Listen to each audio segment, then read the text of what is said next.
Bonjour, voici ma présentation pour le jeu Lodestone, un jeu en réalité virtuelle qui a pour but de montrer les effets du magnétisme. Euh, le but du jeu, c'est un jeu de puzzle qui va peut-être vous faire penser à Portal. C'est vraiment de compléter les puzzles puis de sortir complexes, en gros, en utilisant juste les pouvoirs des aimants. Donc, le code de couleur que j'ai voulu donner au jeu, recentré, c'est pour ça le bug. Euh, c'est que là, en ce moment, on a des mains métalliques. Et ça, c'est un cube métallique. On peut le grab, on peut le lancer, on peut faire ce qu'on veut avec. Puis, donc, gris, c'est métallique. Il n'y a aucune force magnétique, mais peut être attiré par des aimants. Euh, il peut pas passer au travers des portes non plus. C'est des portes qui repoussent. Donc, rouge et bleu. Cette pièce-là explique aux joueurs que rouge, c'est le pôle nord. Et bleu, c'est le pôle sud. On peut voir autour la bulle qui est le range d'attraction. Donc, comme là, autrement, colle, on peut jouer avec. Hein? Et maintenant, on passe tout de suite au premier puzzle du jeu. Je viens de montrer aux joueurs que les deux blocs là-bas pouvaient s'attirer. Donc, comment est-ce qu'on peut se servir de cette mécanique-là pour ouvrir une porte? Ici, la porte est barrée et il y a deux boutons sur le mur. On ne peut pas interagir avec, on ne peut rien faire. Par contre, ce cube-là, que je le mets sur la couleur qui match, peut-être que c'est le réflexe de certains joueurs, il va se faire repousser. Parce que les deux pôles sont pareils. Mais si je le mets sur le rouge, il va coller. Donc, le but, c'est d'attirer le cube rouge ici, qui est derrière une vitre. Ma main ne peut pas passer, est physiquement bloquée avec les mains. Jusqu'au trou. Et on le met là. Cube là. La porte s'ouvre. Bon, le joueur a réussi son premier puzzle. Il est temps d'y donner une récompense. Fait que là, la façon que ça va fonctionner, c'est que maintenant, les gants du joueur sont bleus. Qu'est-ce que ça fait? C'est qu'il peut attirer les aimants rouges et repousser les aimants bleus. Euh, donc là, le joueur, pour la seule façon qu'il a de progresser, il ne peut pas virer de bord parce qu'il n'y a plus rien par là, et qu'il pourrait attirer le pont ici. Là, il y a un autre gap. Il ne pourrait pas passer. Il faut qu'il attire encore le pont. Et on voit ici que pour progresser, il y a encore le même gap. Il pourrait aller plus loin avec le pont. Hein? Et maintenant, puzzle pour expliquer que les gants bleus peuvent pas juste attirer des trucs, comme le cube. On peut jouer avec. Ils peuvent aussi repousser les pôles similaires. Donc, le cube bleu ici, il peut pas passer par la porte. Parce que la porte est magnétique. Si le joueur n'avait pas déjà expérimenté avec cette porte, c'est probablement ici qu'il va le faire pour la première fois. La façon pour passer au-dessus, le trou, il faut lancer le cube et le repousser à la bonne place. Un peu tricky, mais on.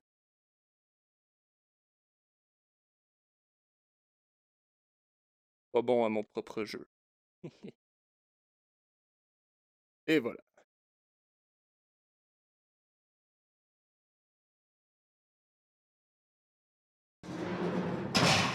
Prochain défi. Bon, ça c'est un ascenseur. C'est pas vraiment un défi, c'est juste pour transitionner à la prochaine pièce. Va beaucoup trop vite. Motion sickness, attention, je vais devoir tweaker ça. Ok, puzzle. La porte se ferme devant le joueur. Encore un truc qui peut repousser. Mais là, cette fois-ci, il y a deux blocs à côté de lui. Et of course, les blocs collent sur les mains. Faut repousser le bloc. tout en faisant passer les cubes. Donc ça, ça vient vraiment jouer avec le fait qu'on est en réalité virtuelle, parce qu'un joueur normal sur PC aurait peut-être pas les deux mains libres comme ça. Euh, donc, c'est un bonus. Euh, Même chose pour le pont ici, il faut le repousser par en bas.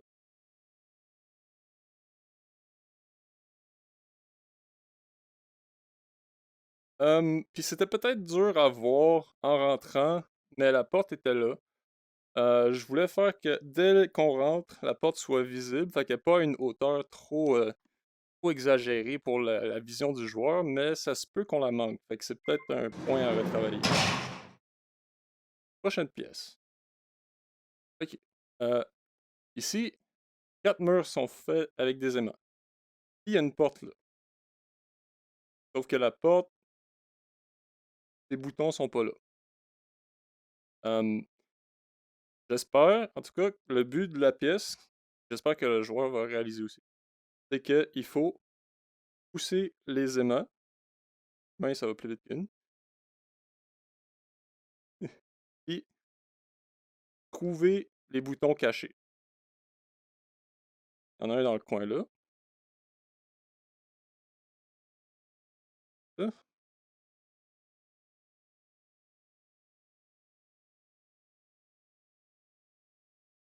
Il y en a un autre à l'opposé.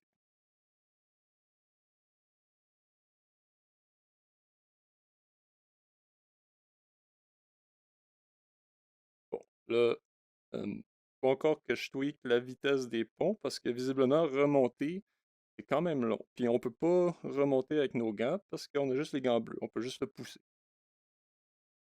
Donner 2 minutes. Ah, puis la porte, c'est même pas ouvert.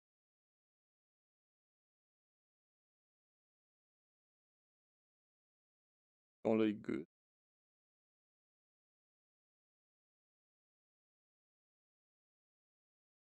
Ah, bon, il faut aussi que je change l'attraction des aimants.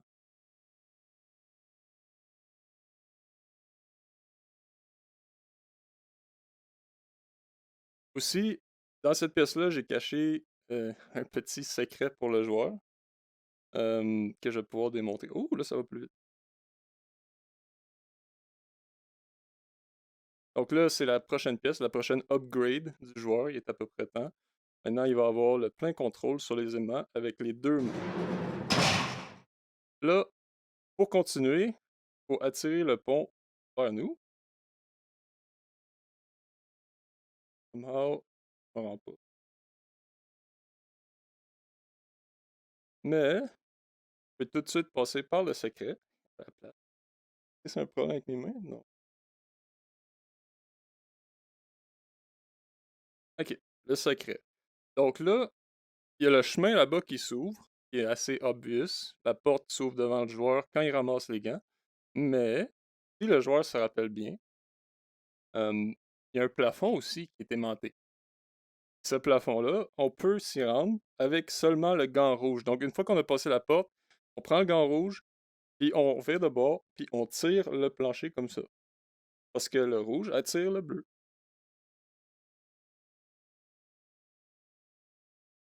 Après ça, la manette n'a plus de batterie. Ça va bien. Faut pousser le top. Et voilà. Bon, il faut que je change les batteries. Ce sera pas long. Bon, les batteries sont changées. OK. Donc là, c'est ça. Le Easter egg. J'ai passé par la porte qui était là. Maintenant, je continue sur mon chemin. C'est un chemin qui est un peu plus sombre, un peu plus euh, mystérieux. Parce que c'est pas vraiment le chemin principal que le joueur était supposé prendre.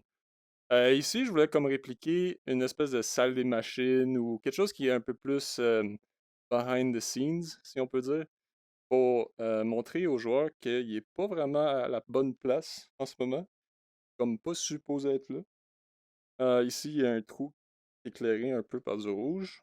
On va tomber dedans. Maintenant, le seul ascenseur disponible t'amène. Qu'est-ce qu'il va y avoir à la fin de l'ascenseur? peut-être un trop long build-up en tout cas.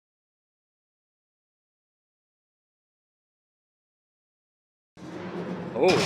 Ok. Donc là, le plancher se referme, puis le joueur a vraiment juste une issue.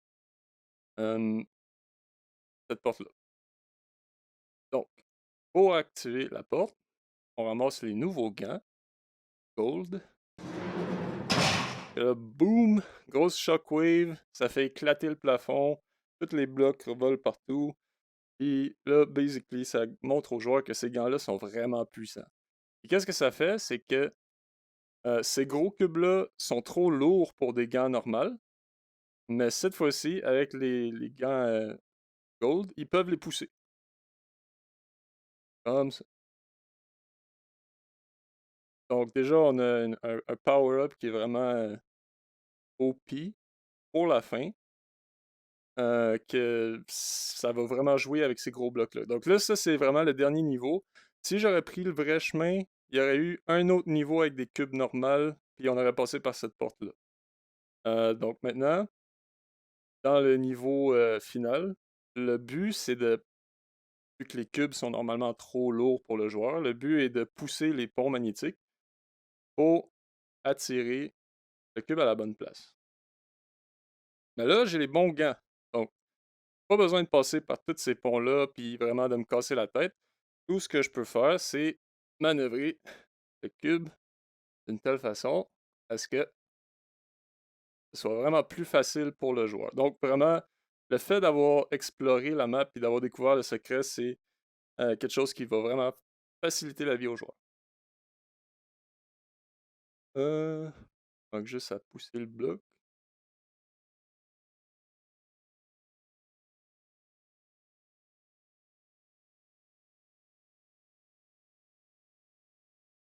Peut-être que c'était trop.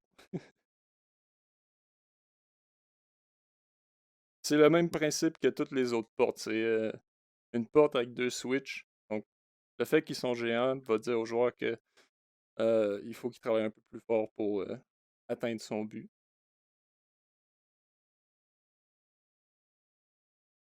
Finir avec là. Juste faire attention pour pas que le cube bump directement au-dessus. Tombe pas.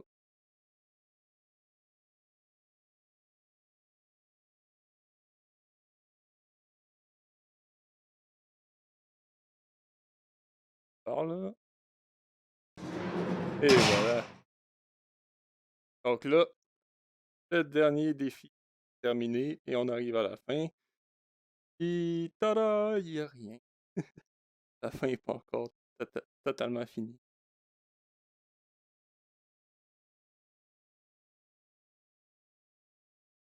Donc voilà, j'ai travaillé sur ce projet-là en 15 semaines et j'ai tout fait seul de A à Z, à part pour l'effet du magnétisme, comme qu'on peut voir sur les portes et sur les cubes, qui a été fait par ma collègue Laurence Cloutier. Donc merci encore pour l'aide. Puis sur ce, je vous dis merci d'avoir écouté.